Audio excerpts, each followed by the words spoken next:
ऐसा नहीं पसंद। और अभी आचार्य भगवान के संघ में एक 10 प्रतिमाधारी भैया जी हैं, उनका समाधि मरण हुआ है आचार्य विश्व सागर महाराज जी के संघ। वर्णी जी करके नाम है उनका कुछ, 10 प्रतिमाधारी थे। लेकिन कैसा संयोग मिला, सारे मुनिराज एक साथ मिल गए। और तो और आचार्य संघ का भी बिहार भी नहीं चल रहा, यानी इससे सुंदर प्रसंग और क्या हुआ।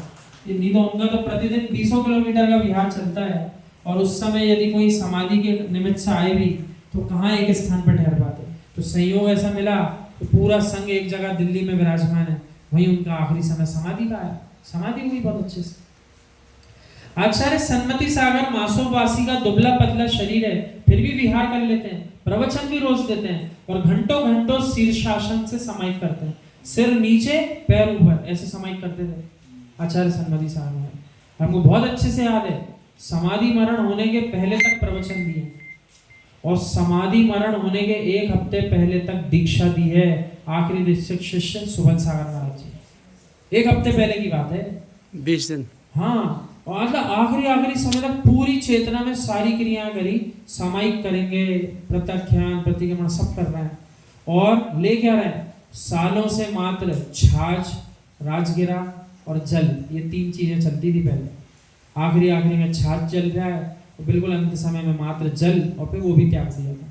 झन्नो मंदिर जी में काफी लंबे समय, बहुत सालों पहले विराजमान हुए थे आकर, तो वहां से दर्शन करके विहार कर रहे थे, तो उनके भाव ऐसे हुए, वे बोले प्रवचन में, बोले इस जनालय की वर्णना इतनी शुभ है कि हम यहाँ से जा ही नहीं पाए। ऐसा झरनो मंदिर जी के लिए उन्होंने बोला था, और वहां ठहर भी गए थे। ये 2000 की बात है, 2000। हाँ, हम तो बहुत छोटे थे, हमको याद है, लेकिन आए थे हम, आहार देखने जाते थे उनके सामने। वो छोटे छोटे घर नहीं है झरनो मंदिर जी के आसपास, वहां पे वे आहारचर्या होती थी, हम देखते थे वहां। ये भ्रम छोड़ देना कि भोजन से ही बल मिलता है, उपादान की शक्ति तुम्हारी आत्मा की होती है। यानी ये जीव जो ऐसा मानता है, कोरोना काल से तो सबकी बुद्धि ऐसी हुई, भोजन से ही बल मिलता है, भोजन से ही बल मिलता है, खूब खाओ खूब खाओ। तो यहाँ जनागम कह रहा है ये भ्रम छोड़ दो कि भोजन से बल मिलेगा। आपके उपादान की शक्ति है तो आत्मा की ही शक्ति है। आपके आत्मा में यदि उपादान की शक्ति ऐसी है सुंदर, तो भोजन अल्प भी करोगे तब भी जीवित रहोगे, और खूब सारा कर लोगे तब भी उपादान में शक्ति नहीं है तो जीवित नहीं रह पाओगे। आत्मबल नहीं है तो रक्त का भी पानी बनता है, यानी रक्त भी जो है वो भी पानी बन गया। डॉक्टर कहेगा हार्मोन्स की कमी है, लेकिन कर्म सिद्धांत वीतराग विज्ञान कहेगा तेरे कर्मों की कमी है, पुण्य कर्म की कमी हो गई, इसलिए तेरा रक्त पानी हो रहा है। तेरा वीरेंद्राय कर्म का क्षयोपशम मंद पड़ चुका है, यानी जो शक्ति थी उस शक्ति तेरे वीरेंद्राय कर्म की कम हो गई है, तो अब उसके लिए कोई कुछ नहीं कर पा रहा। यही तेरे लिए शांति का हेतु बनेगा।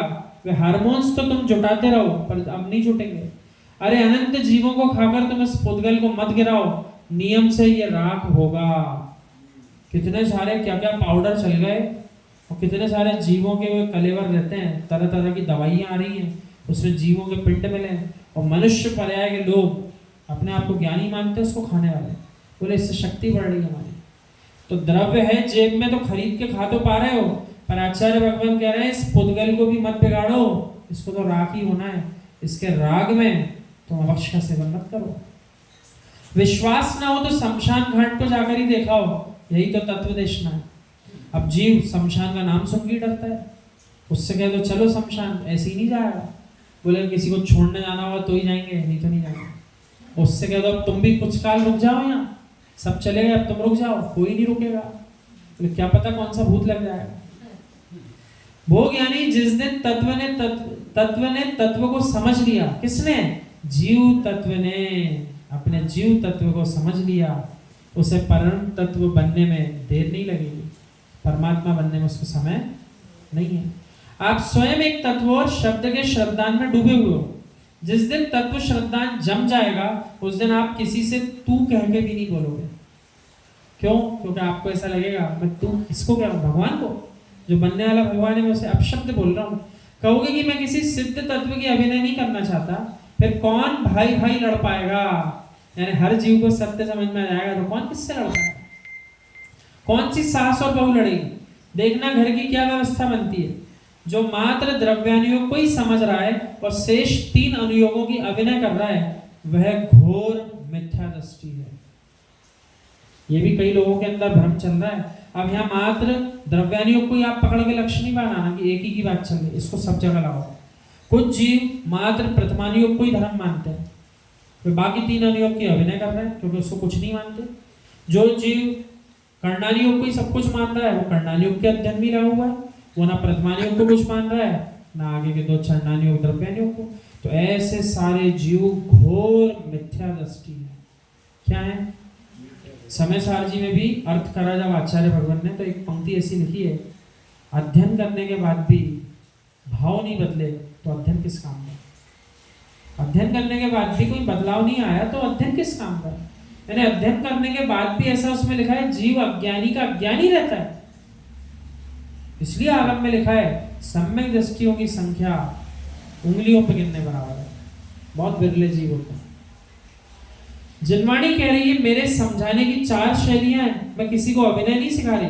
अनुयोगों का ज्ञाता हर शैली यानी हर दृष्टि से ही तत्व को समझेगा। ज्ञानी होगा तो प्रथमानुयोग जी में किसी शलाका पुरुष का चित्रण भी चल रहा होगा ना, तो वो ऐसा नहीं सोचेगा अरे मेरा समय बर्बाद हो गया, आत्मा की तो चर्चा ही नहीं आई।